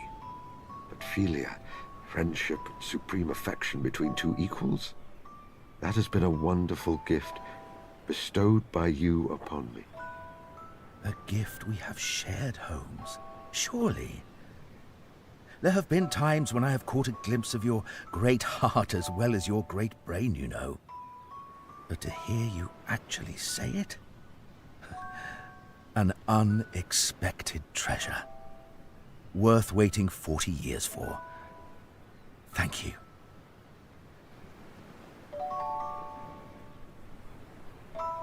Yet I have mistreated you terribly, Watson. I have not always trusted you, despite you being steadfast to the uttermost. That is true. There have been That is true. There have been many times you have hurt me by struggling alone with some scheme, leaving me impotent to help you. Why have you taken me on as a burden when I have mistreated you so? You do not know the answer to that. Tell me. Oh, no. I will make you deduce it. But let me give you more data. Why did you take me on as a burden? You are not a burden. Of course I am. I am not a genius, therefore always one step behind you in matters of the mind. I frequently suffer from my war wounds, so I am slow and must be left behind. I have left you to get married, and embroil myself in the kind of domesticity you do not care for. I'm sure there have been times I have frustrated you in our years of association. Oh, that is nothing. That is like looking at sea foam and calling it an ocean. The traits you mention are precisely those I value so highly in you. Your receptive mind gives me clarity. Your determination in the face of pain and injury gives me courage. Your romanticism and caring nature are entirely charming.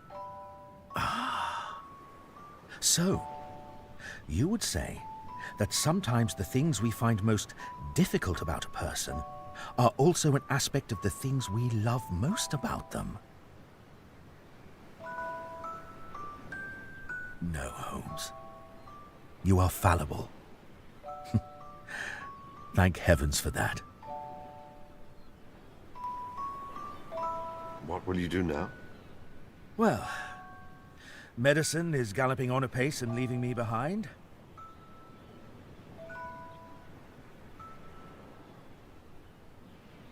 I shall rusticate to a place in the country. Do you have any suggestions of an appropriate location?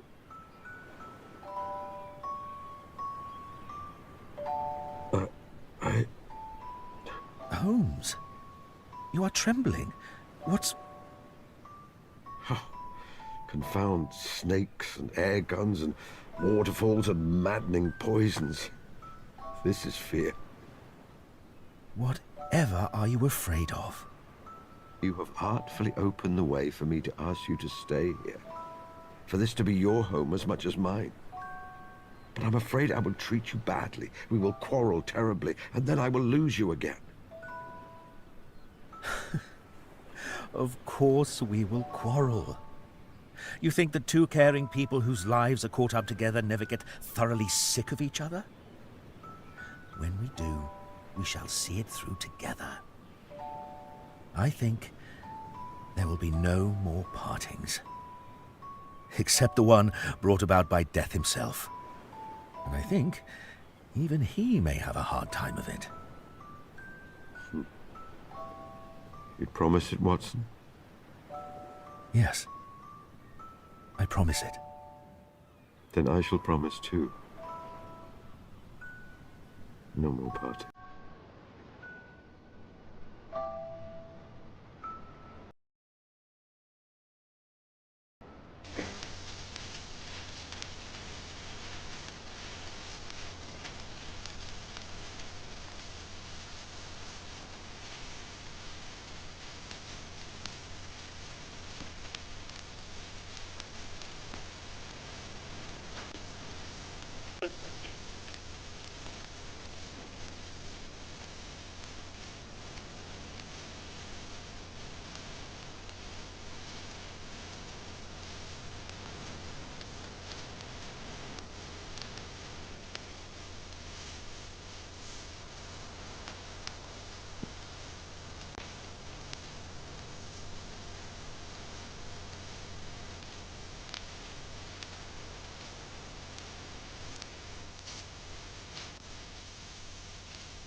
I believe this belongs to you.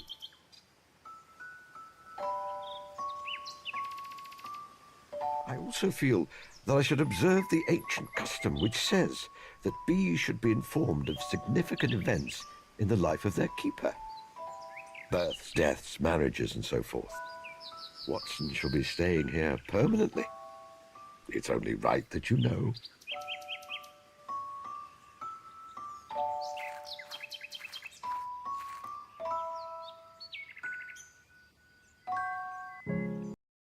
Bien, pues hasta aquí el vídeo de hoy. Espero que les haya gustado, que les haya sido útil, interesante.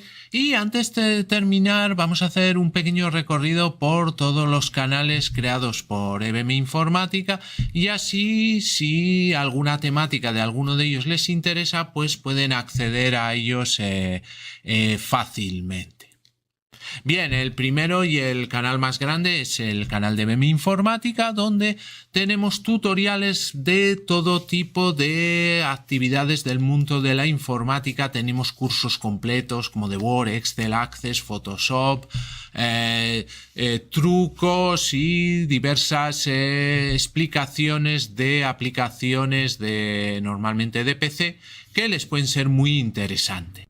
Y luego tenemos el canal de Brumas del Pasado, donde lo dedicamos a temas culturales. Por ejemplo, nos especializamos en vídeos de biografías de ficción, donde elegimos personajes ficticios y hacemos una cronología, una biografía, una vida y hechos como si hubiera existido realmente, y elegimos personajes de películas, series de televisión, de cómics, de videojuegos y de libros. También tenemos la sección de lugares ficticios, que es parecida a la anterior, pero cogiendo pues esos lugares que no han existido, y otra que sería la de biografías reales. Aparte tenemos secciones como secretos de la historia, una sección dedicada a los pioneros del cine que la llamamos en blanco y negro, y otra sección que se llama pequeña gran pantalla, que nos centramos más en el cine de hoy en día, rankings también de series de televisión, etcétera. Entonces, un canal muy completo donde van a encontrar diversos contenidos culturales muy interesantes. Para finalizar, tenemos el canal Just Surrender, donde tenemos curiosidades de videojuegos, historias de videojuegos y gameplays o walkthroughs, soluciones completas en un solo vídeo de algunos de videojuegos que más me gustan, sobre todo del tema de aventura gráfica. Pues muy bien, muchas gracias y hasta el próximo vídeo.